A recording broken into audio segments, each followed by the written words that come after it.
मंत्र पाठ। ओम सहनावतु सहनौ भुनक्तु सह वीर्यं करवावहै तेजस्विनावधीतमस्तु मा विद्विषावहै। ओम शांति शांति शांति। प्रथमावृत्ति की 481वीं कक्षा। पीछे जो एक सूत्र आया था उपधायाम से, वो मैंने बता दिया था सबको बाद में। उपधायाम का जो अर्थ था, वहाँ एक प्रश्न रह गया था ना कि कौन सा उदाहरण था उसका। मूर्छिता मूर्छिता। तो वहां पर इडागम होने के कारण से वो हल परे नहीं था ना। तो वहां जो उपधायाम में उपधा शब्द है, वो लेगा उपधा किसकी, तो हल परे जो होना चाहिए वो किसके परे होना चाहिए, रेफ और वकार के परे। हल को देखेंगे हम रेफ और वकार से उत्तर, और वो उपधा के रूप में भी है रेफ और वकार, क्योंकि जब हल परे है तो उपधा में तो रेफ और वकार हो ही गया। उसका उपधा फिर एक, तो तीन बातें हो गई। हल भी चाहिए, उपधा रेफ और वकार भी चाहिए, उससे पूर्व एक भी चाहिए। तो क्रम तो इनका देख ही लिया हमने कि अंत में हल आएगा, उसके पूर्व रेफ और वकार, उसके पूर्व एक, ये क्रम चलता है। प्रत्यय क्या है आगे वहां तक नहीं पहुंच पाए, वहां तक पहुंच नहीं हुई है। इतने में ही काम हो गया, धातु के अंदर ही अंदर सब। तो इस तरह से वहां उसका अर्थ बनता है। और कुछ पूछना है पीछे? तो कल जो सूत्र हो गए थे 8वें अध्याय के दूसरे पाद में 96 संख्या तक,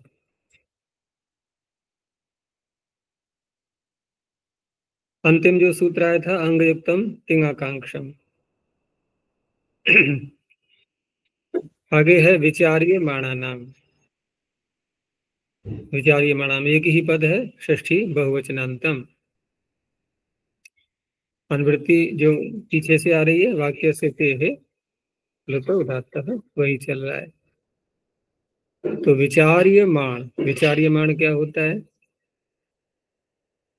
विचार करने के लिए कोई विषय उपस्थित किया जाता है। पहले किसी बात पर विचार करना है तो पहले कोई विषय लाएंगे ना कि इस विषय पर विचार करना है, और वह विषय भी कैसा होगा, संशयात्मक, तभी तो विचार प्रारंभ होगा। तो संशयात्मक जो विषय आया तो वो क्या हो गया, विचार्यमाण। ठीक है ना। उसके लिए जो वाक्य बोला जाएगा वहां ये प्लुत का विधान करेगा। तो विचार्यमाणा नाम वाक्या नाम ते प्लुतोदात्त भवति। और टी भाग को करेंगे तो विचार्यमाण वाक्य का जो अंतिम पद होगा उसका टी भाग, उसको प्लुत उदात्त हो जाएगा। जैसे विचार करने के लिए विषय उपस्थित किया गया, ये यज्ञ से श्रोत यागों से संबद्ध ये सूत्र है कुछ है, तो उसी तरह से विषय लिया गया है। तो विषय क्या लिया गया कि जो दीक्षित होता है, जो दीक्षा ले लेता है अग्निहोत्र करने की, उसे कहेंगे दीक्षित। हम्म अब भी लोग सरनेम दीक्षित लगाते हैं, लेकिन वो अर्थ तो घटेगा नहीं, अब केवल चला आ रहा है पूर्वजों से। और बहुत से ऐसे शब्द मिल जाएंगे जैसे वाजपेयी। लेकिन वाजपेयी यज्ञ करने वालों को वाजपेयी कहा जाता था। ये कोई वैसी उपाधि तो है नहीं कि कहीं कॉलेज में या स्कूलों में कहीं प्राप्त हो जाए, वाजपेयी यज्ञ करने वाला। तो ऐसे ही दीक्षित शब्द है, शास्त्री बोलते थे, जो शास्त्र पढ़ने वाला होता था वो शास्त्री। यद्यपि डिग्री का भी नाम शास्त्री है जो विश्वविद्यालय देते हैं, लेकिन कहीं कहीं पर सरनेम में ही शास्त्री चला रहा है। वो क्रिकेट खेलने वाले को सुना होगा नाम, रवि शास्त्री था ना, बहुत प्रसिद्ध क्रिकेट का खिलाड़ी। उसके पास न तो शास्त्री की डिग्री थी, ना उसने शास्त्र पढ़े हुए थे। तो ऐसे ही दीक्षित शब्द, यहाँ तो यौगिक ही लेना है हमें। तो दीक्षित के घर में यज्ञ कोई और व्यक्ति मतलब कराए या न कराए, ये विषय उपस्थित किया गया। तो होतव्यम दीक्षितस्य गृहे, दीक्षित के घर में हवन करना चाहिए या नहीं, या नहीं अपनी ओर से लगाएंगे, क्योंकि जब विचार्यमाण विषय है तो संशय तो आना ही है। तो अब ये जो वाक्य है विचार्यमाण, इसके अंत में जो पद आ रहा है गृहे, इसके टी भाग को एक कार को प्लुत करेंगे। और पीछे मैंने बताया था कि ये जो सारे सूत्र हैं प्लुत करने वाले, यहाँ यदि एच को प्लुत करेंगे तो फिर वो सूत्र जो अंत में आने वाला है पाद के, तो वो कौन सा है? एच अप्रगृह्यस्य अदूराद्धूते, दूर से आह्वान वाला वाक्य न हो वो, अदूराद्धूते, और प्रगृह्य भी न हो। तो एच अप्रगृह्यस्य अदूराद्धूते, तो क्या होगा वहां पर कि पूर्वस्य अर्धस्य आत उत्तरस्य इदुतौ, जो पूर्व अर्ध भाग है, क्योंकि दो भाग करेंगे, संध्यक्षण है ये, तो पूर्व भाग क्या हुआ? अ, उत्तर भाग हुआ ई, ए में, तो अ को तो हो जाएगा आ। अब उत्तर भाग भी बच गया एक, तो उत्तर भाग में तो ई ही बचा है, लेकिन ई को भी ई करना पड़ेगा, ई को भी ई करना है। तो कहा जाएगा तो निरर्थक हो गया, ई को ई करने से क्या लाभ हुआ, वो तो पहले से ही है। भाई उदात्त का अधिकार चल रहा है, ठीक है, उदात्त कर लेंगे, उदात्त तो होना ही है सभी को। यहाँ जो आ हुआ है प्लुत, इसको भी उदात्त होना है, और जो ई है इसको भी उदात्त होना है, उदात्त का अधिकार चल रहा है। लेकिन आदेश करने की, ई आदेश करने की, इकार आदेश करने की क्या आवश्यकता है? तो वो भी आदेश करना अनिवार्य है। जिसे कहीं संधि प्राप्त होने लगे आगे चल करके, कोई ऐसा एक और कोई शब्द आगे आ जाए, वहां संधि प्राप्त होने लगेगी, तो उस अवस्था में संध्यक जो संधि के सूत्र हैं उनकी दृष्टि में ये सूत्र सिद्ध हो जाएगा, इकार करने वाला, ठीक है ना। और अगर हम इकार आदेश नहीं करेंगे तो संधि प्राप्त होने लगेगी, तो इसलिए इकार आदेश भी करना आवश्यक है। ई और उ, ई को उ, ई उ को उ, क्योंकि यही तो मिलेंगे संध्यक्षर में अंत में। ओ में जो करेंगे तो उ मिलेगा अंत में, ए में करेंगे तो ई मिलेगा। लेकिन प्लुत किसको हुआ है? आ को, जिसको आ किया गया है पूर्वस्य अर्धस्य आत, उसी को प्लुत किया गया है। ई को प्लुत नहीं करेंगे, उदात्त तो मात्र तो होना ही है, तो गृहा ई ऐसे बोलेंगे इसको फिर अंत में। ये हो गया। ऐसे ही एक विषय और लिया कि यूप शब्द आता है, श्रौत आगम बहुत प्रयोग होता है इसका, जो यूप बनाते हैं, तो वहां पर कोई प्रसंग के अनुसार क्या विषय है, तो वहां ये दो क्रियाएं देकर के संदेह उपस्थित किया गया कि यूप पर, यूप में उसका कोई वस्तु वहां पर रखी जाए, अर्थात वहां पर उस पर आधार बना करके प्रयोग किया जाए, अथवा उस पर प्रहार किया जाए। तो तिष्ठेद यूपे अनुप्रहरेद यूपे, हो गई ना, दो क्रियाएं हो गई, इन दोनों पर विचार करना है, तो विचार्यमाण विषय। अब यहाँ विचार्यमाण विषय के दो वाक्य हो चुके हैं, दोनों ही वाक्यों में ये सूत्र लगेगा। ये सूत्र दोनों ही वाक्यों में जो अंतिम पद है उसके टी भाग को प्लुत करेगा। तो तिष्ठेद यूपे, यहाँ भी ऐसे ही है, एचः अप्रगृह्यस्य पूर्वस्य अर्धस्य आत, यहाँ भी आकार हो जाएगा। तो यूपा ई, अगले वाक्य में भी अनुप्रहरेद यूपा ई, इस तरह से ये शब्द बने हुए हैं। अब इसी विचार्यमाण विषय में वाक्य में थोड़ा सा आगे और कहा गया कि पूर्वम तु भाषायाम। अब भाषा जब आगे सूत्र में बोला गया, अब पता लगा अर्थापत्ति से क्या कि ये सूत्र छंद में लगेगा फिर अब, ठीक है ना। विचार्यमाणा नाम ये छंद में आएगा, क्योंकि आगे भाषा कहा गया है, तो बिना छंदसी कह करके भी पाणिनि ने अपना प्रयोजन सिद्ध कर लिया, आगे भाषा कह करके। तो पूर्वम प्रथम एक वचनांतम तु अव्यपदम भाषायाम सप्तम एक वचनांतम।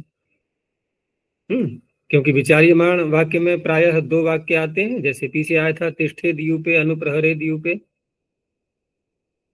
तो यहाँ कहा कि यदि भाषा में ऐसे विचार्यमाण विषय आएंगे और वहां दो वाक्य जब बोले जाएंगे, तो विचार्यमाणा नाम वाक्या नाम पूर्वम एव वाक्यम प्लवते, अर्थात प्लुतो भवति उदात्तश्च भवति भाषायाम विषय। तो वहां पूर्व वाक्य में ही टी भाग को प्लुत करना है, अंतिम वाले में नहीं करना है। जैसे विचार्यमाण वाक्यों में भाषा में न्याय दर्शन पढ़ते हैं, तो वहां पर प्रमाण प्रमेय संशय, जो तीसरा पद है संशय। तो संशय वहां जब उपस्थित होता है तो किस तरह के जो है परिस्थितियां आती हैं जहां संदेह उत्पन्न हो जाता है, संशय उत्पन्न हो जाता है कि कहीं थोड़ा सा प्रकाश है, थोड़ा अंधकार है, और जा रहे हैं रास्ते में, अब कहीं पर टेढ़ी मेढ़ी रस्सी जैसी सर्प जैसी कोई वस्तु दिखाई दी, पूर्ण प्रकाश है नहीं, तो संशय उत्पन्न हो गया।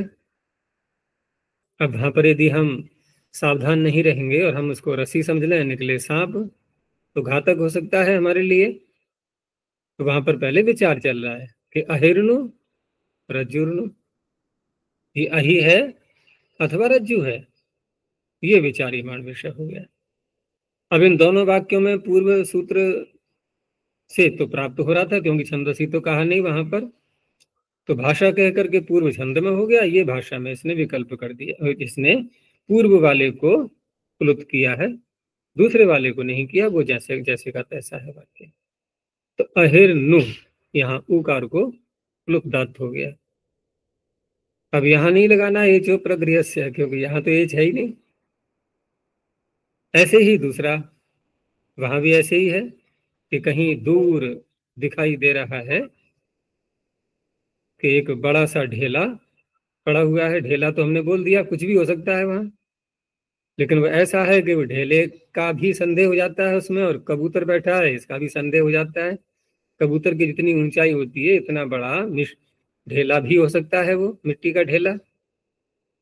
तो लोष्टोनु कपोतोनु, ये कपोत है या लोष्ट है।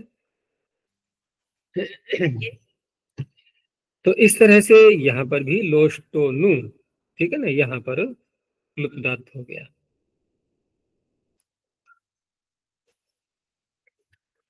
आगे प्रतिश्रवणे च, प्रतिश्रवणे सप्तम में वचनांतम श्राव्यपदम। एक तो होता है श्रवण, कि वक्ता ने कोई वाक्य बोला, कोई शब्द बोला, तो दूसरे ने क्या किया, श्रवण। जिसने बोला है उसने नहीं, दूसरे की दृष्टि से कहा जाएगा, सामने वाले की दृष्टि से, कि सामने वाले ने क्या किया, श्रवण। मान लो किसी ने प्रश्न किया किसी से, तो प्रश्नकर्ता ने तो केवल उच्चारण किया, और जिससे प्रश्न किया जा रहा है उसने क्या किया, श्रवण। अब उसने उत्तर दिया, जब उत्तर दिया तो उसने उच्चारण किया, और पहले वाले के लिए क्या कहा जाए, इसने क्या किया, उसके वाक्य को जो सुना, तो किस तरह से सुना, प्रतिश्रवण, उसे कहा जाएगा प्रतिश्रवण। अब ठीक है ना, श्रवण और प्रतिश्रवण, इसको हम प्रत्युत्तर से भी कह सकते हैं। भाई प्रश्न किया, उसने उत्तर दिया, तो उत्तर या प्रत्युत्तर ऐसे करके, जैसे ध्वनि होती है और प्रतिध्वनि होती है, वादियों में पहाड़ों में देखा है कभी बोल करके, चीख करके वहां जाते हैं लोग तो खूब ऐसे ही मनोरंजन करते हैं। घाटियों में नीचे की तरफ जाएंगे तब की बात है, अधित्य का, उपत्यका नहीं, अधित्य का, तो वहां जाकर के जोर से ध्वनि करेंगे, तो वो ध्वनि इधर से इधर टकराएगी, इधर से इधर टकराएगी, और काफी देर तक सुनाई देती रहती है। उसमें थोड़ा धीमापन तो आएगा, हल्के हल्के हल्के, अंत में फिर नहीं श्रवण आएगी। तो प्रतिध्वनि होती है ना, गूंज, वादियों में, वादी मतलब जो नीचे अधित्यकाएं होती हैं, घाटियां, वहां पर। तो इस तरह से प्रतिश्रवण एक तो ये हो गया। दूसरा एक अन्य प्रकार से हो सकता है कि प्रश्न नहीं किया, केवल हमने किसी से कुछ कहा, कुछ मांगा, ठीक है ना, तो जिससे मांगा उसने किया श्रवण, अब उसने उसको स्वीकार कर ले किया या निषेध किया कि नहीं दूंगा या दूंगा, तो उसने जो वाक्य बोला वो पहले वाले के लिए क्या हो गया, प्रतिश्रवण। अब यहाँ उत्तर प्रत्युत्तर की बात नहीं है, कोई प्रश्न ऐसा नहीं है वहां पर, केवल कोई याचना की और दूसरे ने उत्तर दिया। तो इस तरह से दो प्रकार से ले सकते हैं हम प्रतिश्रवण। अगर केवल प्रश्नोत्तर की बात होती तो फिर ये प्रतिश्रवण शब्द का प्रयोग नहीं करते, फिर तो सीधा उत्तर की बात होती कि कोई उत्तर देगा प्रश्न करने के बाद, तो वहां प्लुप्त हो जाएगा। ऐसा नहीं, प्रश्न भी हो सकता है और एक याचना, अन्य कोई बात कही जा रही है और दूसरे ने उसका स्वीकार करना या न करना, वो अपना वाक्य बोलेगा। तो प्रतिश्रवणे यद वाक्यम वर्तते तस्य टेः प्लुत उदात्तो भवति।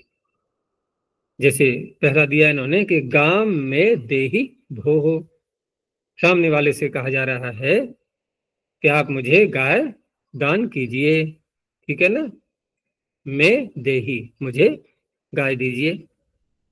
उसने स्वीकार कर लिया उसको, उसने कहा ठीक है, अहम ते ददामि, ठीक है मैं आपको दे रहा हूं।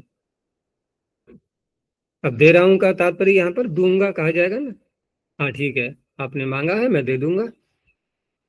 तो भविष्य काल है ना, तो लकार कौन सा आ रहा है, ददामी, पीछे पढ़ा था ना तीसरे अध्याय में,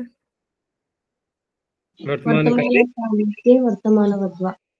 हाँ, तो वर्तमानवत हो जाता है, वर्तमान के समान। निकट भविष्य है ना, निकट भूत और निकट भविष्य वर्तमान के समान व्यवहार कर लेते हैं।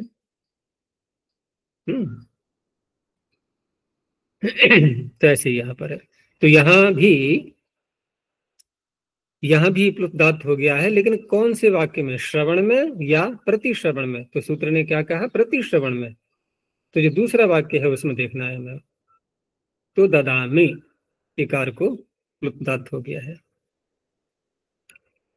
अब एक अन्य प्रकार का उदाहरण दिया प्रतिश्रवण का, वहां प्रश्न ऐसा नहीं है कोई, लेकिन ये किसी को आवाज दी कि देवदत्त भो, कि हे देवदत्त, बस इतना बोल करके वो शांत हो गया। अब जिसको कहा गया था देवदत्त को, वो ढंग से सुन नहीं पाया कि मेरा नाम लिया गया है, मुझे पुकारा जा रहा है, या कुछ और मुझसे कहा है। कभी कभी और कुछ बात भी तो बोलते हैं, कोई अन्य बात कहनी है, नाम नहीं लिया गया, बुलाया नहीं गया है, कुछ और बात कही गई है। तो उसने फिर दोबारा प्रश्न किया। हम लोग भी देखो ना, कोई जब बोलता है नहीं समझ में आता है तो हिंदी में जैसे ए करके बोल देते हैं, ए या क्या, क्या कहा, ऐसे करके दोबारा दोबारा बुलवाना चाहते हैं उससे स्पष्टता के लिए। तो वो क्या कहलाएगा, प्रतिश्रवण। तो यहाँ पर भी देवदत्त भो, उसने किम आत्थ, क्या कह रहे हो, तो किम आत्थ यहाँ प्लुप्त हो गया। ये सब लौकिक वाक्य हैं, तो इस तरह से वाक्य बोले जाते हैं। चलो आगे देखो। अनुदात्तम प्रश्नान्ताभिपूजितयोः, अनुदात्तम प्रथम एक वचनांतम, प्रश्नान्ताभिपूजितयोः सप्तमी द्विवचनांतम। इसमें दो शब्द हैं प्रश्नांत, इसको एक मानेंगे समास करके, प्रश्नस्य अंतः प्रश्नांतः।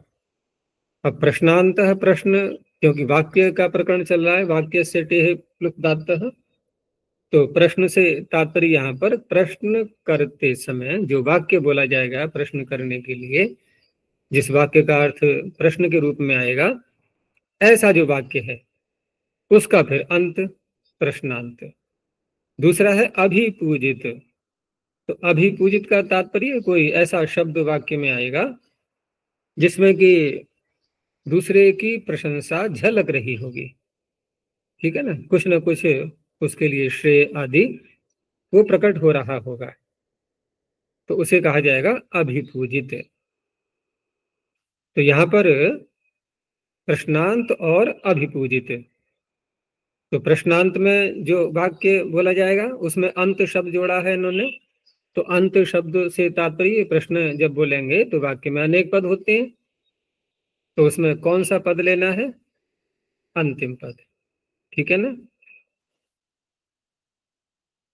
नहीं, प्रश्न में प्रत्येक पद का अंत, ठीक है ना?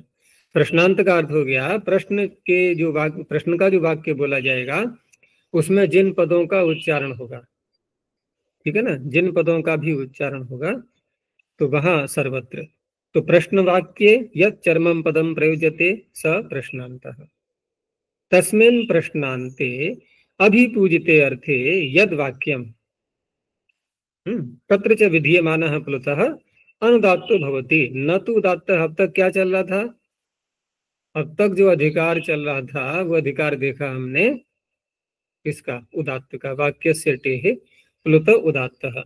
अब इस सूत्र में हम देखेंगे तो उदात्त का अधिकार आने पर भी यहाँ संगत नहीं होगा, प्लुत तो आ जाएगा लेकिन उदात्त शब्द यहाँ नहीं आएगा।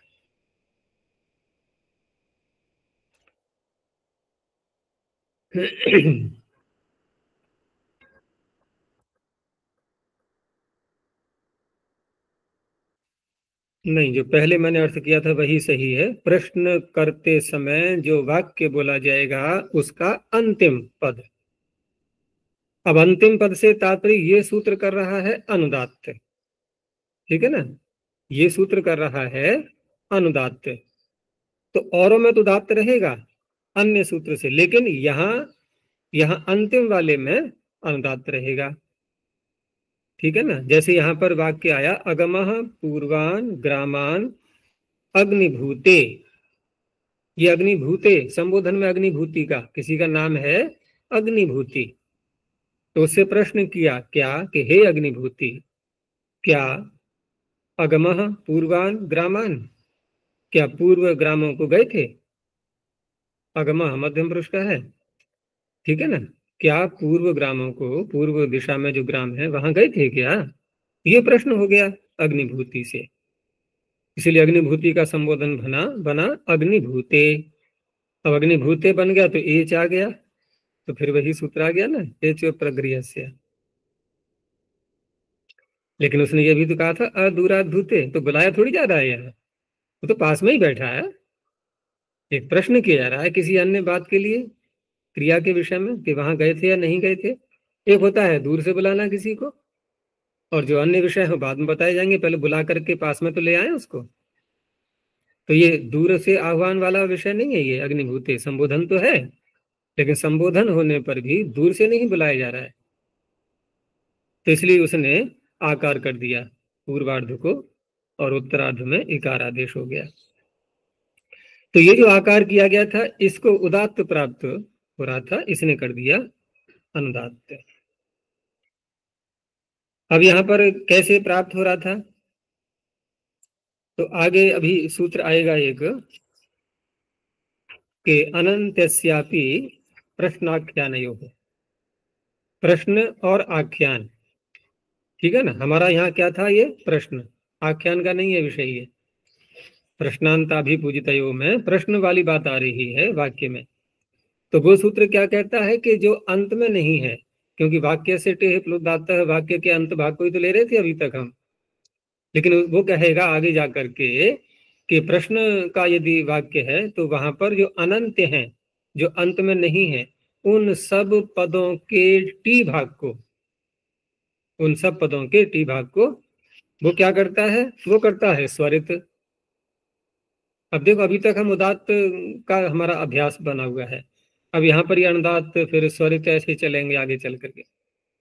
तो वो क्या कर रहा है कि जो अनंत हैं, जो अंत में नहीं है, उन सबको क्या कर रहा है? वो स्वरित कर रहा है। तो कितने पद हैं इसमें? अगमः एक पद, पूर्वान दो पद, फिर ग्रामान तीसरा पद, और चौथा हो गया ये अंत वाला हो गया, ये हो गया प्रश्नांत, ये प्रश्न के अंत में आ गया। तो यहाँ तो ये सूत्र लग जाएगा, लेकिन जो अंत्य हैं, अंत्य वाले हैं, जो जो अनंत हैं, वहां उसने स्वरित कर दिया है। तो देखो आगमः यहाँ स्वरित हो गया, पृथ्वी हो गया, पूर्वान में वा हो गया, ग्रामान में आकार हो गया, ये सारे स्वरित हो गए, स्वरित प्लुत। ऐसे ही दूसरा वाक्य देखो, यहाँ विसर्ग लगा लेना, अगमः, अगमः पूर्वान ग्रामान, इसमें नकार भी हल कहीं नहीं है, जैसे ऊपर वाले में भी पूर्वान में नकार हल कर लो, हल का जो चिन्ह है, इधर ग्रामान में, तो अगमः पूर्वान ग्रामान पटो, ये पटु का संबोधन, ठीक है ना, पटो जैसे अग्निभूति का अग्निभूते, यहाँ पटो, तो यहाँ पर भी ऐसे ही है, ठीक है ना। अब ये क्या प्रश्न है, यहाँ पूर्व ग्रामों में ये पटु से कहा जा रहा है क्या गए थे वहां पर, तो यहाँ पर भी ऐसे ही इसने अंत वाले को तो कर दिया अनुदात्त, और जो अनंत है वहां अनंत्यस्यापि प्रश्नाख्यानयों से स्वरित हो चुका है 3 पदों में पीछे। अब अभिपूजित, अब अभिपूजित में तो लगेगा नहीं अनंत्यस्यापि प्रश्नाख्यानयोः तो वहां केवल हमें वाक्य का जो टी भाग है उसी को देखना है अंत में जाकर के। तो शोभना खलवसी माणवक,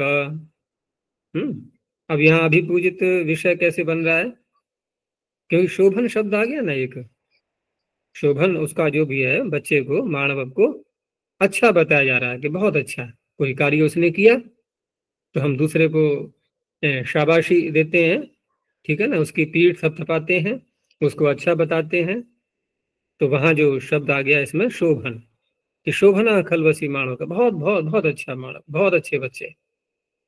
तो इस तरह से यहाँ माणवक शब्द में टी भाग को अनुदात्त किया इसने, अनुदात्त प्लुत।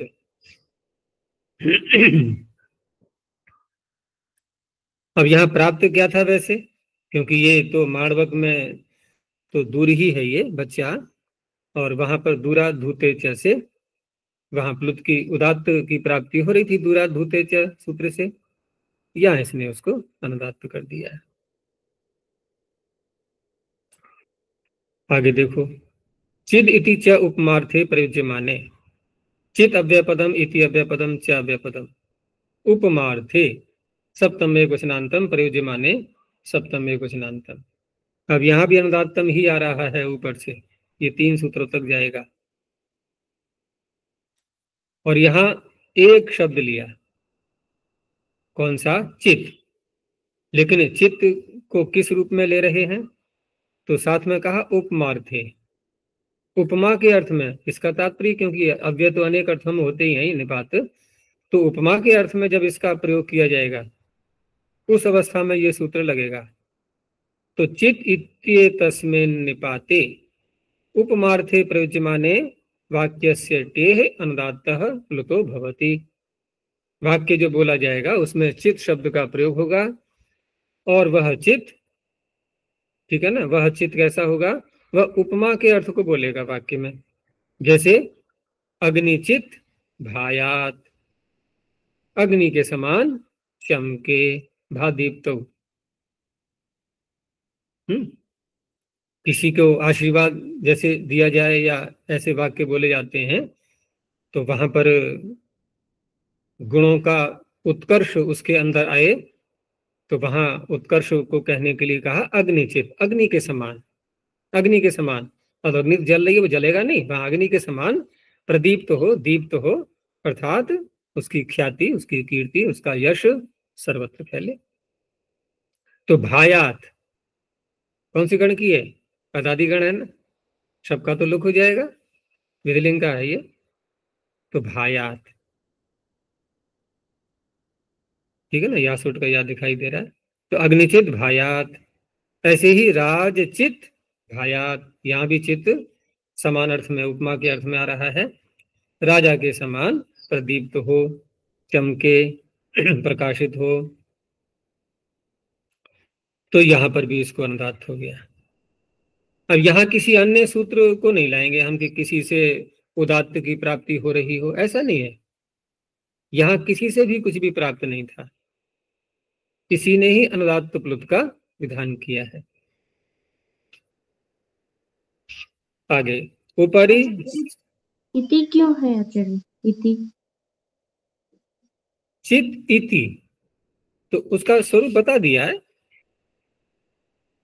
क्योंकि अगर हम किसी पूर्व आचार्य का सूत्र भी हो सकता है, कोई ऐसा आवश्यक नहीं है, क्योंकि इति का कोई अन्य अर्थ यहाँ पर नहीं आएगा। बस एक स्वरूप दिखाने के लिए ही इति शब्द का प्रयोग है यहाँ, और कोई इसका अलग से महत्व नहीं दिया गया है। और वैसे टीकाकारों ने कुछ थोड़ा सा अपना विचार व्यक्त किया है। जैसे न्यासकार ने कहा है कि इति कर्णः प्रयुज्यमान इत्येतत् शब्दस्य विशेषणम् इति इत्यस्य अर्थस्य द्योतनाय, है ना। केवल चित्त शब्द जो है ये अपने अर्थ को वहां पूरा पूरा प्रकट कर रहा हो, और वो इसमें उपमा दे ही दिया है साथ में, तो वो तो फिर वैसे भी हम कह सकते हैं, फिर भी शंका रहेगी कि जब अनेक अर्थों में आ रहा है और उपमा अर्थ यहाँ ले ही लिया है, तो इति कहने की क्या आवश्यकता है। तो फिर भी यहाँ पर स्पष्टता के लिए ले सकते हैं। अगले सूत्र में भी है इति। चलो अगला सूत्र भी ले लेते हैं फिर। तो उपरि स्विद आसीद इति च, उपरि अव्यपदम स्वित अव्यपदम आसीद क्रियापदम इति अव्यपदम च अव्यपदम। अब यहाँ दो शब्द हैं, उपरि और स्वित, ठीक है ना। और साथ में जो आसीत आ रहा है ये क्रियापद है। तो इसका तात्पर्य क्या हुआ, क्योंकि यहाँ तीन पद जो लिए जा रहे हैं, तो यहाँ ऐसा नहीं है कि तीनों पदों को हम अनुदात्त और प्लुत करेंगे। अभी तो कहना इनका ये है कि ये जो वाक्य है पूरा उपरि स्विदासीत, ये मंत्र का अंश है, मंत्र का भाग है ये। अभी तुम लोगों ने कहा था ना कि प्रसिद्ध मंत्र वाली बात चल रही थी, तो मैंने कहा था ना कि ऋग्वेद में प्रसिद्ध मंत्र जैसे नासदीय सूक्त प्रसिद्ध है बहुत, और नासदीय सूक्त के आधार पर वो एक सीरियल भी चलता था पहले, भारत एक खोज था, क्या नाम था उसका, भारत एक खोज सीरियल चलता था। तो वहां भी वो सृष्टि विज्ञान की ही बातें होती थी उसमें। वो अलग बात है उन्होंने किस रूप में दिखाया कैसे नहीं दिखाया। तो सृष्टि विद्या का विषय भरा हुआ है नासदीय सूक्त में। सूक्त का नाम प्रथम शब्द से पड़ जाता है मंत्र में आए हुए शब्दों में। जैसे नासत, ये शब्द है पहले मंत्र का पहला। ना सदासी नो सदासी तदानी नासीद रजो नो व्योमा परो यत् किमावरी वह कुह कस्य शर्मन अंभः किमासीद गहनम गभीरम। तो नासत में छ प्रत्यय करके नासदीय, मतौ छह सूक्त सामनो हो। सूक्त और साम को बोलते हैं, तो मतु प्रत्यय के अर्थ में छ प्रत्यय हो जाता है। तो नासद से छ प्रत्यय कर लिया नासदीय। तो नासदीय सूक्त में ये मंत्र आया हुआ है, और उसमें सब मिलाकर के मंत्र हैं 7, अधिक नहीं है। तो 7 मंत्रों में इसकी संख्या है 5, और ये 129वां सूक्त है 10वें मंडल का। तो ये जो पंक्ति है इसमें ये है उत्तर पंक्ति, दूसरी वाली जो पंक्ति आती है वो है। प्रथम है तिरश्चीनो विततो रश्मिरेशाम, नहीं प्रथम पंक्ति का ही उत्तरार्ध है। हाँ, तिरश्चीनो विततो रश्मिरेशाम अधः स्विदासीत उपरि स्विदासीत। उत्तरार्ध है मंत्र का फिर रे तो धा आसन महिमान आसन स्वधा अवस्थात प्रयति ही परस्तात्। तो प्रथम पंक्ति का उत्तरार्ध है ये, और उसी को सूत्र में लिया गया है उपरि स्विदासीत ये कह करके।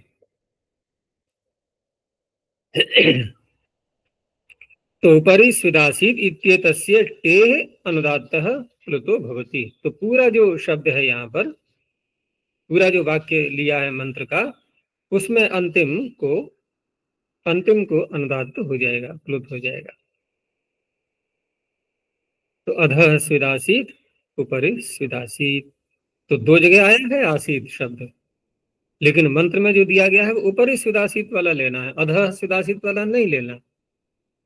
ऊपरी सुदासित जो उत्तरार्ध है उसको लेना है। तो वहां पर सी में जो ई है उसको प्लुतो अनुदात्त हो चुका है। ठीक है, इस तरह से है ये।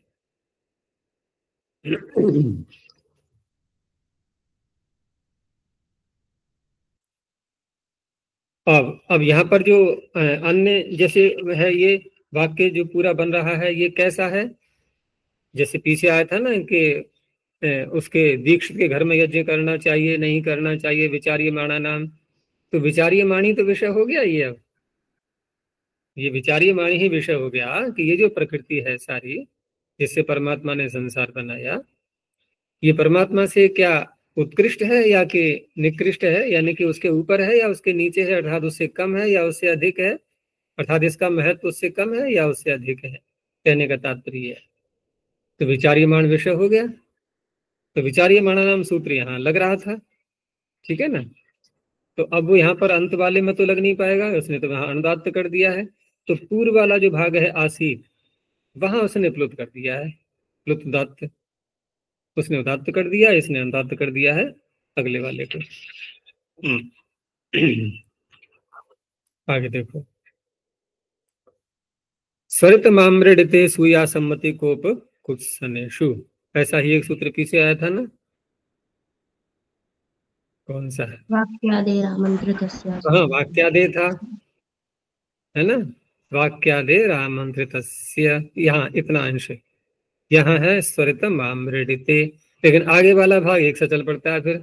असूया सम्मति कोप कुत्सन, वहां एक बढ़ा हुआ है भर्त्सन, यहाँ भर्त्सन नहीं है बस। तो पाठ करते समय इधर से उधर पहुंच जाते हैं, उधर से इधर आ जाते हैं। तो स्वरितम, अब स्वरित चल पड़ा यहां से, ठीक है ना। ये जाएगा 3 सूत्रों तक, 3 सूत्रों तक पीछे अनुदात्त था। तो स्वरितम प्रथम क्वचनांतम आम्रडिते सप्तमे क्वचनांतम असूया सम्मति कोप कुत्सनेषु सप्तमी बहुवचनांतम। यहाँ विषय बता दिए हैं सब, किन किन अर्थों में वाक्य आने चाहिए। तो असूया निंदा आदि, सम्मति हो गया कोप, क्रोध का प्रकट करना, कुत्सन, ठीक है ना, दूसरे की भर्त्सना करना। तो इन वाक्यों में ऐसे वाक्य होने चाहिए। और आम्रडिते में है इसमें सप्तमी, ठीक है ना। तो आम्रडिते परतः, आम्रडिते परतः स्वरतः प्लुतो भवति, ठीक है ना, स्वरतः प्लुतो भवति असूयायाम सम्मतौ कोपे कुत्सने च गम्यमाने। अर्थात यदि आम्रडित परे होगा तो उस अवस्था में पूर्व पद ही तो लेंगे। जब परे आम्रडित बोल दिया तो पूर्व अपने आप ही आ जाएगा। तो पूर्व पद के टी भाग को ये स्वरित प्लुत करेगा। और पूरा वाक्य हो कैसा, किस अर्थ को प्रकट करने वाला, असूया सम्मति कोप और कुत्सन। अब रही बात कि आम्रडित चाहिए इसको, तो आम्रडित तो द्वित्व करने पर होता है, तो द्वित्व करने वाला सूत्र भी चाहिए। तो अब वही सूत्र ले लेंगे हम जिसकी चर्चा हो रही थी अभी, कि वाक्यादेहे आमंत्रितस्य, उससे करेंगे यहाँ पर द्वित्व, और द्वित्व करेंगे तो तस्य परम आमृतम। अब आमंत्रित को उसने द्वित्व किया है तो आमंत्रित क्या होगा, वो संबोधन का होगा फिर, संबोधने च सामंत्रितम। तो जैसे यहाँ पर वाक्य देखो कि माणवक, अब ये संबोधन का है इसलिए आमंत्रित हो गया, इसी को 2 बार बोल दिया। तो माणवक माणवक, अभिरूपक अभिरूपक, रिक्तम ते अभिरूप्यम, हो गई निंदा कि तू बहुत ज्यादा अपने को अच्छा मान रहा था, सुंदर मान रहा था, गई सारी सुंदरता। भाई किसी विषय में या तो पराजित हो गया, फेल हो गया, या किसी प्रतियोगिता में पीछे रह गया, या फिर सौंदर्य प्रतियोगिता ही ले लो, उसमें हार गया, ठीक है ना। सौंदर्य प्रतियोगिताएं बहुत चलती है ना, पुरुषों की भी जो होती हैं और महिलाओं की भी, लड़कियों की भी होती हैं। तो रिक्तम ताभिरूप्यम, सब चली गई सुंदरता। तो यह असूया निंदा हो गई उसकी यहाँ पर तो इस सूत्र ने क्या किया है कि माणवक माणवक या अभिरूपक अभिरूपक ये दोनों ही संबोधन के पद हैं। तो अगला वाला तो हो गया आमंत आम्रडित नाम हो गया उसका, तस्य परम आम्रडितम। तो पूर्व वाले को इसने टी भाग को स्वरित प्लुत कर दिया। ऐसे ही सम्मति अर्थ में फिर वही शब्द बोले जा रहे हैं, माणवक माणवक अभिरूपक अभिरूपक शोभन खलवसी। अब यहाँ उसकी प्रशंसा हो गई एक प्रकार से, जो भी कार्य किया उसने उसकी सहमति हो गई दूसरे की कि बहुत अच्छा। तो यहाँ पर भी ऐसे ही द्वित्व उसी से करेंगे, और इसने स्वरित कर दिया उसको पूर्व वाले को कोप में। माणवक माणवक अभिनीतक, अब यहाँ पर तो अभिरूपक नहीं बोलेंगे ना, जब क्रोध ही किया जा रहा है तो सुंदर क्यों बोलेंगे उसको? किसी को सुंदर कह करके थोड़ी गुस्सा की जाएगी उसके ऊपर, तो शब्द भी ऐसे लाए जाएंगे। तो अभिनीतक अभिनीतक, कहना नहीं मानता, विनय नहीं है उसके अंदर। इदानीं ज्ञास्यसि जाल में, अभी तुझे पता लगेगा जब दंड मिलेगा तब। तो यहां पर भी स्वरित हो गया कुत्सन, शाक्तिक शाक्तिक। अब यहाँ शब्द जो लाई जा रहे हैं वो ऐसे ही है, क्योंकि शाक्तिक शक्ति रूपी अस्त्र भी होता है, या शक्ति जो सामर्थ्य है उससे युक्त है। याष्टि यष्टि जो होता है ना, लाठी जिसको बोलते हैं, क्योंकि शक्ति दिखाने वाला लाठी का भी प्रयोग करता है। तो ऐसा जो लाठी वाला शक्ति वाला है जो भी व्यक्ति, उसको कहा जा रहा है संबोधन में पहले शाक्तिक शाक्तिक याष्टिक याष्टिक रिक्ता ते शक्ति है, तेरी शक्ति समाप्त हो चुकी है, अब कुछ नहीं कर पाएगा तो इस तरह से यहाँ इस वाक्य में भी जो पूर्व है उसको स्वरित प्लुत हो गया। आगे देखो, क्षियाशी ही प्रईशेषु तिंगाकांक्षम। इस सूत्र की चर्चा पीछे भी एक बार हुई थी, जहां क्षिया शब्द पर विचार चल रहा था कि क्या अर्थ है इसका। तो क्षिया का क्या अर्थ था? जो व्यवहार है, आचार है हमारा समाज के अंदर, उसका उल्लंघन करना, ठीक है ना। जैसा व्यवहार दूसरों के साथ में करना चाहिए वैसा न करना, तो वो हो गया क्षिया। तो क्षियाशी ही प्रईशेषु सप्तमी बहुवचनांतम तिंग प्रथम वचनांतम आकांक्षम प्रथम वचनांतम। यहाँ पर प्रथमा है तिंग में और आकांक्षम, अर्थात तिंगंत पद को पकड़ेगा ये सूत्र। और तिंगंत भी कैसा होना चाहिए? आकांक्षम। तो आकांक्षम में हम वैसे ही अर्थ करेंगे जो अच प्रत्यय पीछे भी किया था एक बार। तो आकांक्षा प्रकट कर रहा हो ऐसा तिंगंत पद, यानी कि आकांक्षा से युक्त हो, साकांक्ष जिसको कहते हैं। अर्थ कौन कौन से? क्षिया आशी ही प्रईश। तो क्षिया तो एक प्रकार से निंदा हो ही गई, व्यवहार के विषय में बताना कि ठीक नहीं हुआ। और आशी ही, ये आशीर्वाद के लिए आएगा। प्रईश अर्थात प्रेरणा, ऐसा करो इस तरह से। तो क्षिया आशी ही प्रईश इत्येतेषु गम्यमानेषु यद आकांक्षम तिङन्तम तस्य टेः स्वरितः प्लुतो भवति। तो क्षिया का उदाहरण पीछे भी ऐसे ही आया था, वहां ह शब्द का प्रयोग किया गया था ना। तो स्वयं ह रथे न याति ऐसे करके, यहाँ ह नहीं बोला गया, तो स्वयं रथे न याति उपाध्यायम पदातिम गमयति। स्वयं रथ से यात्रा कर रहा है, उपाध्याय को पैदल चला रहा है। तो व्यवहार कुशल नहीं है, आचार का उल्लंघन किया उसने। तो यहाँ पर याति शब्द जो आ रहा है, तिङंत पद लेना है, साकांक्ष तिङंत। साकांक्ष इसलिए है कि स्वयं रथे न याति इतना कह करके बात पूरी नहीं हो पाई, क्योंकि आचार का उल्लंघन बताया जाएगा तो कम से कम दो क्रियाएं तो हो। दूसरी क्रिया कौन सी करी उसने? भाई स्वयं रथ से जा रहा है तो क्या बात है, इसमें आपत्ति क्या है, जा रहा है जाने दो। कि नहीं नहीं इतना ही नहीं है, साथ में उपाध्याय जा रहे हैं, उनको पैदल चला रहा है, ये बात बढ़ गई अब ये। तो पिछला तिङंत कैसा हो गया? साकांक्ष। तो इस तरह से उसको इसने किया स्वरित प्लुत, और क्षिया अर्थ है।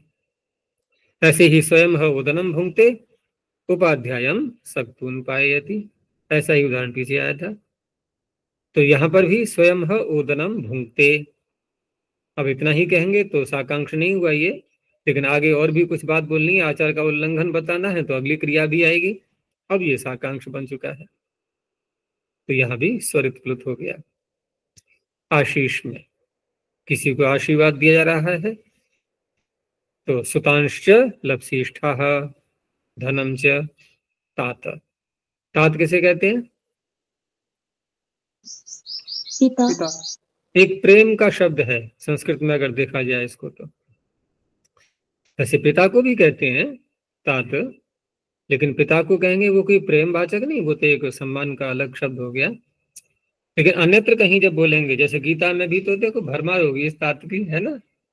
वो श्री कृष्ण अर्जुन को बार बार, तो अर्जुन अर्जुन कोई पिता थे श्री कृष्ण के, तो वहां तात शब्द एक प्रेम में बच्चे के लिए बोलते हैं, जैसे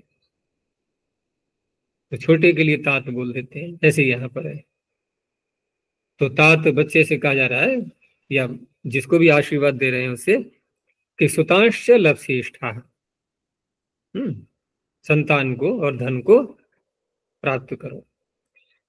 तो यहाँ जो वाक्य है ये आशीर्वाद अर्थ में आ गया है, और यहाँ इसको हम साकांक्ष कैसे लेंगे कि च आ रहा है, जैसे सुतांश च लप्सिष्ठा। अब अगर अगला और शब्द न जोड़ा जाए, कुछ और भी प्राप्त करने की बात न की जाए, तो जो प्रारंभ का जो च है निरर्थक हो जाएगा ये, यानी कुछ और भी है। अब ये साकांक्ष हो गया। तो सुतांश लप्सिष्ठा, और भी कुछ क्या, धनम च लप्सिष्ठा, धन भी प्राप्त करना है। तो इस तरह से लप्सिष्ठा में स्वरित प्लुत हो गया। ऐसे ही छंदो अध्यशिष्ठा व्याकरणम च भद्र, ये संबोधन हो गया कि हे भद्र, आशीर्वाद दे रहे हैं कि छंद और व्याकरण इन सबको पढ़ने वाले बनो, अर्थात पढ़ो। तो अध्यशिष्ठा यहां पर स्वरित प्लुत हो गया। प्रयुष में कोई कार्य बताया जाएगा किसी को, लेकिन वहां भी जब साकांक्षता दिखाई जाएगी तो दो क्रियाएं तो होंगी ना फिर प्रयुष में, जैसे कटम कुरु। अब इतना ही अगर कहा जाए, साकांक्ष न बनाया जाए इसको, तो ये सूत्र नहीं करेगा स्वरित प्लुत। लेकिन आगे जब अगला वाक्य बोला ग्रामम च गच्छ, चटाई भी बनाओ गांव को भी जाओ, अब ये प्रथम क्रिया जो हो गई ये साकांक्ष हो गई, इसको स्वरित प्लुत हो गया। यवान लुनी ही, यव को काटो, साथ में फिर और कहा कि सत्तू भी पियो, सत्तुंश्च पीवा, तो लुनी ही को यहाँ पर स्वरित प्लुत हो गया। बस ये है।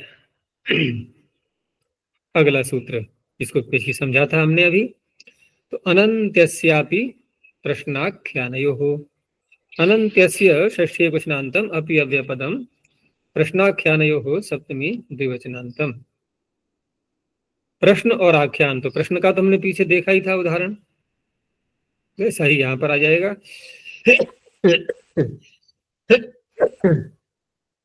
लेकिन इसमें आख्यान और बढ़ा दिया है। अब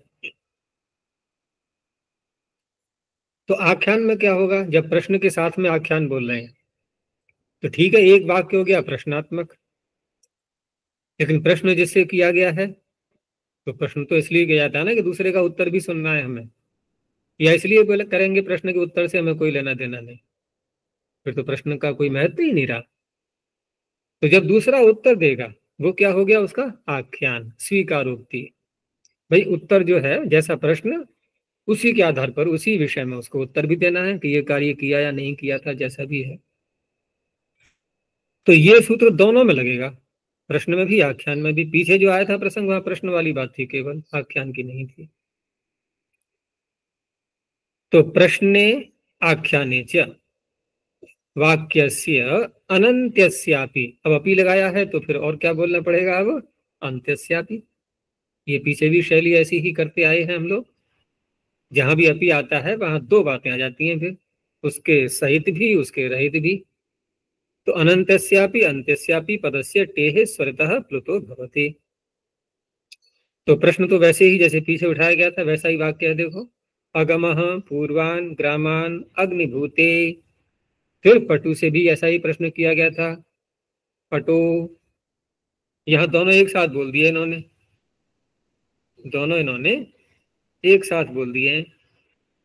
हमें अलग अलग करके देखना है इनको। अगमः पूर्वान ग्रामान अग्निभूताई, ये अलग कर देना। फिर अगमः पूर्वान ग्रामान पटाऊ, और यहाँ दोनों में जैसे पीछे किया था हमने, एचो प्रगृह्यस्य सूत्र से आकार और उकार इकार आदेश ये हो जाएंगे। अब उसने उत्तर दिया, ये क्या हो रहा है? आख्यान। अब उत्तर चाहे अग्निभूति दे रहा है या पटु दे रहा है, उसमें नाम नहीं लिया गया है, क्योंकि उत्तर देने वाला नाम नहीं बोलता अपना। तो उसने कहा ठीक है, अगमम पूर्वान ग्रामान भो, कि हाँ मैं पूर्व ग्रामों को गया था, ये आख्यान हो गया। तो यहां पर भी अंत्यस्य अपि अनंत्यस्य अपि सर्वत्र स्वरित प्लुतो हो चुका है। ठीक है ना? तो चार पद हैं इसमें, चारों में हो गया है। अगमम, पूर्वान, ग्रामान और भो, यहां भी हो गया सर्वत्र। आगे प्लुता वै च इदुतौ, प्लुतः प्लुतौ प्रथमाद्विवचनान्तम्, ऐचः षष्ठे क्वचनान्तम्, इदुतौ प्रथमाद्विवचनान्तम्। अब ये सूत्र क्या कह रहा है? ऐचः, ऐचः आया इसमें सूत्र में, षष्ठी का एक वचन, यानी कि ऐच के स्थान में, ऐच के स्थान में है प्लुतौ। प्लुतौ में द्विवचन है, ये किस कारण से है? इदुतौ का है ये विशेषण। इन इत और उत, इकार और उकार, तो ऐच में इकार उकार कहाँ मिलेंगे हमें? जब उनके दो भाग करेंगे संध्यक्षर मानते हुए। ऐच में दो है ना, ऐ और औ। तो ऐ में अ और ई, औ में अ और उ, उन्हीं को ले रहा है ये। तो ऐच प्लुत प्रसंगे, जहां ऐच को प्लुत किया जाएगा, देखो अगला सूत्र आएगा वो एच को ले रहा है, तो एच में तो ऐच भी आ गया, आया कि नहीं आया? तो वो एक अलग सूत्र बनेगा, अलग विषय बनेगा उसका, क्योंकि वहां पर अदूरा धूते भी कहा जाएगा। ठीक है ना? तो जब वहां अदूरा धूते कहा जाएगा तो इसमें कौन सा लेंगे हम? इसमें दूरा धूते का ले लो, क्योंकि अधूरा धूते में तो अगला सूत्र है ही विद्यमान वहां पर। वो अपना कार्य करेगा फिर। तो ऐचः प्लुत प्रसंगे तद अवयव भूतौ इदुतौ प्लुतौ भवतः, जब ऐच का कहीं प्रसंग आएगा प्लुत करने के लिए, तो वहां पर जो उसके अवयव हैं इकार और उकार, क्योंकि अवयव दो प्रकार के बनेंगे, एक प्रथम और एक दूसरा, तो प्रथम में तो आ आएगा, तो ये अ के विषय में कुछ नहीं कह रहा है, ये अंतिम वाले भाग को कह रहा है। और अगला जो सूत्र आएगा वो प्रथम वाले को आकार आदेश करेगा। तीसरे से इसने इत और इकार और उकार उनको प्लुत किया है। तो ऐति कायन ये संबोधन का है, ऐसे ही औतुकव, तो दूरा धूते च, ठीक है ना, दूर से आह्वान हुआ है यहाँ पर। तो अगर दूरा धूते च सूत्र लगाते तो क्या होता यहाँ पर? उदात्त प्लुत होता। ठीक है ना? तो उदात्त प्लुत तो ये भी कर रहा है, लेकिन ये उसके अवयव को कर रहा है, ये उसके अवयव को कर रहा है। तो अवयव को कर रहा है तो क्या तात्पर्य हुआ इसका? हम्म,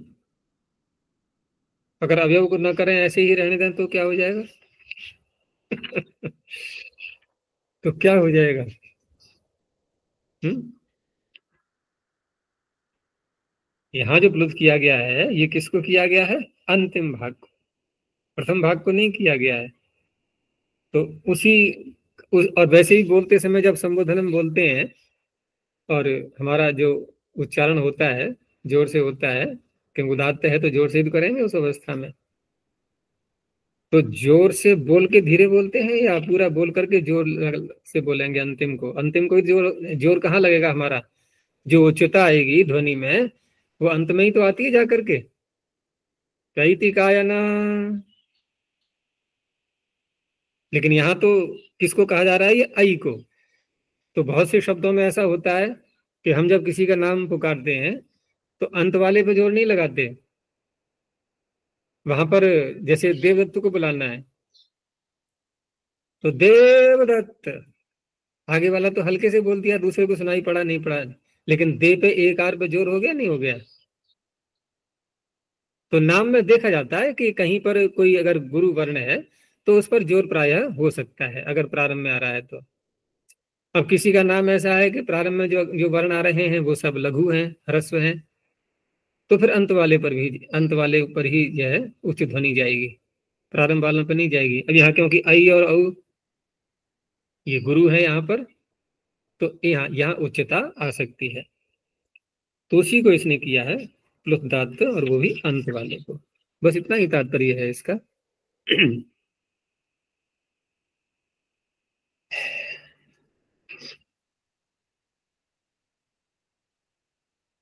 क्योंकि आगे जो सूत्र, आगे क्या पीछे आया था ना,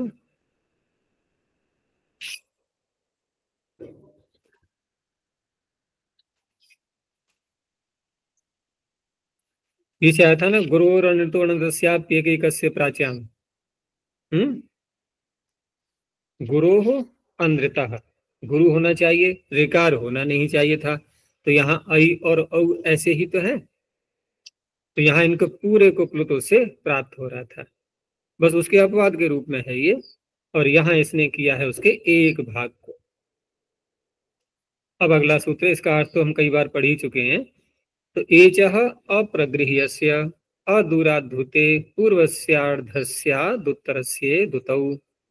एचः षष्ठे क्वचनान्तम् अप्रगृह्यस्य षष्ठे क्वचनान्तम् अदूरात् पंचमे क्वचनान्तम् हूते सप्तमे क्वचनान्तम् पूर्वस्य षष्ठे क्वचनान्तम् अर्धस्य षष्ठे क्वचनान्तम् आत् प्रथमै क्वचनान्तम् उत्तरस्य षष्ठे क्वचनान्तम् इदुतौ प्रथमा द्विवचनान्तम। कितने सारे पद आ चुके हैं इसमें, 9 है ना, 1 2 3 4 5 6 7 8 9 पद है, इसलिए सूत्र भी थोड़ा बड़ा हो गया है। अब यहाँ पर सूत्र तो हमने 2 भागों में बांट ही दिया था कि अदूराद्धूते अर्थात दूर से आह्वान न हो रहा हो, एक तो ये ध्यान रखना है, वो वाक्य इसमें नहीं लेना है ऐसे शब्दों को।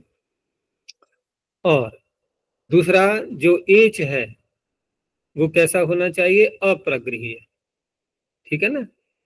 तो अप्रगृह्य में जो षष्ठी है ये बनेगा एचः का विशेषण, तो अप्रगृह्यस्य एचः, ठीक है। अब इसमें षष्ठी क्यों है एचः में, क्योंकि आकार आदेश करना है? तो अप्रगृह्यस्य एचः प्लुत विषये पूर्वस्य अर्धस्य आत् आकार आदेशो भवति, स च प्लुतः, प्लुत भी साथ में करना है उसको। और उत्तरस्य, उत्तरस्य इकार उकारो आदेशो भवतः इदुतौ, उत्तर भाग में इकार उकार आदेश करेंगे, ठीक है ना। तो अब वाक्य में देखो, तो जैसे पीछे जो वाक्य आया था, तो वहां अगमः पूर्वान ग्रामान अग्निभूते अथवा पटो, तो यहाँ पर अग्निभूते और पटो में जो एच आ रहा है, इसने पूर्व वाले भाग को तो आकार कर दिया है और उत्तर वाले भाग को इकार और उकार आदेश।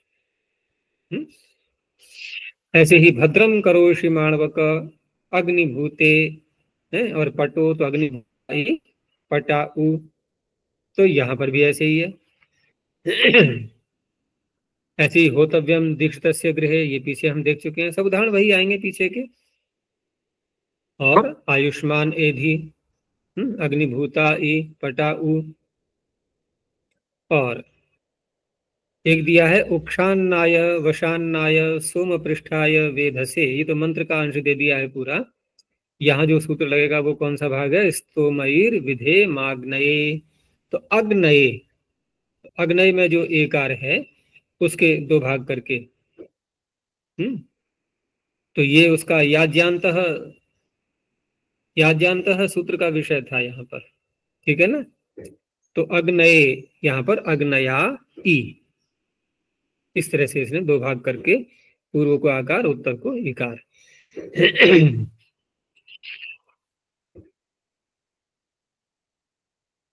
अब यहाँ जो इकार उकार है उनके विषय में कुछ नहीं कहा है कि क्या होगा उनका स्वर, लेकिन यहाँ पर प्रसंग जो चल रहा है, अधिकार जो चल रहा है, वाक्य से टेहे प्लुत उदात्त, ठीक है ना, तो वो उदात्त इनको भी हो जाना है, बस इतना ही तो अंतर रहा कि इनको प्लुत नहीं होगा, उदात्त तो रहेगा। और पूर्व वाले भाग को आकार करना है और वहां पर उसको प्लुत भी करना है। वहां दो बातें होंगी। उत्तर वाले को केवल उदात्त ही करना है आदेश करते हुए। अब अगला देखो, तयोर्व्यावचि संहितायाम, तयोः षष्ठी द्विवचनान्तम, युवौ प्रथमा द्विवचनान्तम, अचि सप्तम एकवचनान्तम, संहितायाम सप्तम एकवचनान्तम। अब तयोः सम, ये जो सर्वनाम शब्द आ गया तो स्पष्ट है कि पिछले सूत्र से ही किन्हीं शब्दों को लिया जाएगा, यानी उन दोनों के स्थान में। वो दोनों कौन है? इदुतौ, दो आए थे ना पीछे, इदुतौ। तो तयोः अर्थात इदुतोः है, जो इकार उकार पीछे आए थे उनके स्थान में कुछ कर रहा है। ये क्या कर रहा है? तो प्रथमांत पद सूत्र में क्या है? ये बहु। तो ये बहु कैसे बनेगा? कैसे बनेगा?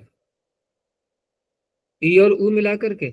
नहीं, यकार और वकार ऐसे ही वर्ण लेने हैं। ये यकार और वकार को मिला करके द्वंद्व समास करके ये बहु, यानी तयोः इदुतोः स्थाने यकार वकारादेशौ भवतः यथासंग करके। लेकिन कब? अचि परतः संहितायाम विषय, संहिता विषय में जब अच परे होगा उस अवस्था में जो इकार उकार हैं, जो कि पिछले सूत्र से जो आदेश किए गए थे, ठीक है ना, उन्हीं को लेना है। पिछले सूत्र से जो इकार उकार आदेश किए गए थे उनको यकार और वकार ये आदेश हो जाएंगे। अब देखो इस सूत्र की आवश्यकता क्यों पड़ी? अगर हम पिछले सूत्र से, जैसे शंका उठी थी कि हम इकार को इकार उकार को उकार क्यों कर रहे हैं, कोई परिवर्तन तो आया नहीं, उदात्त करना था बस, वही हो जाता केवल, ये आदेश करने की क्या आवश्यकता थी?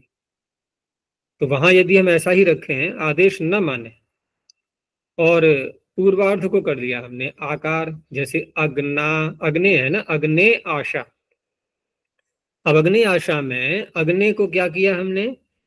जो ए है उसके पूर्वार्ध को हो गया आकार आदेश, अगला भाग रह गया केवल ई।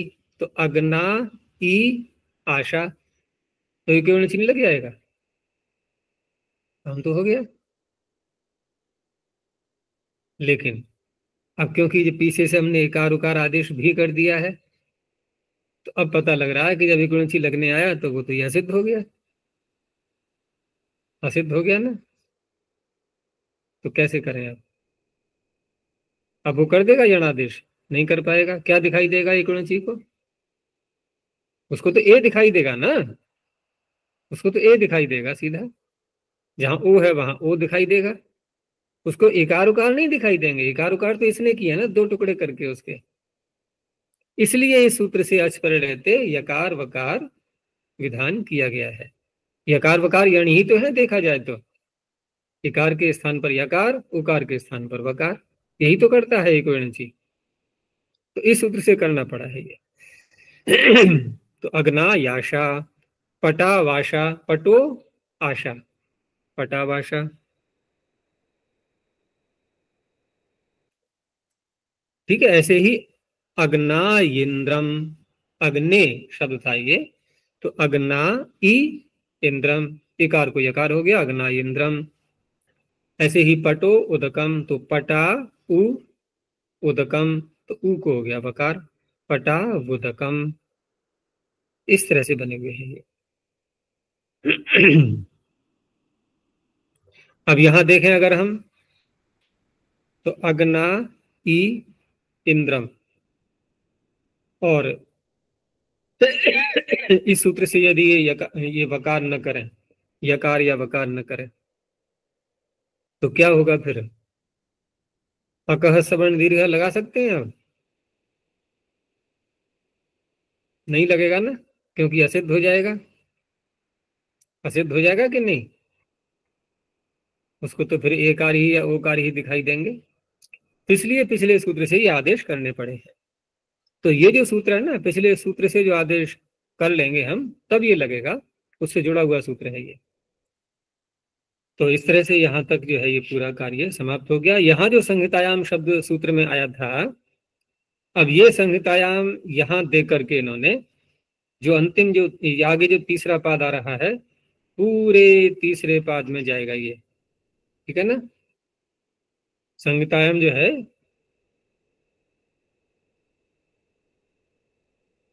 बल्कि तीसरे नहीं चौथे पाद तक जाएगा पूरा। तो देखो संहितायाम का अधिकार एक तो हमने पीछे देखा था, कहाँ, संधियों के प्रकरण में क्या था वहां संहितायाम के आगे, खेच, ह्रस्व से पितिकृति तुक, संहितायाम छेच।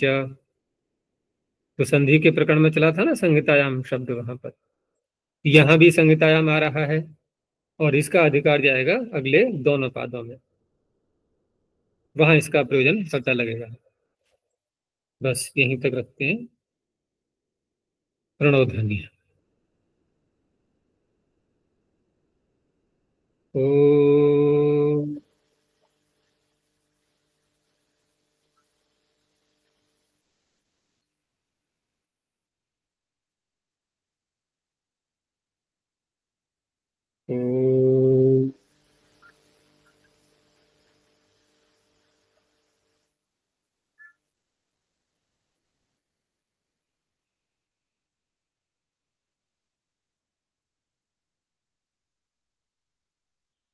ओ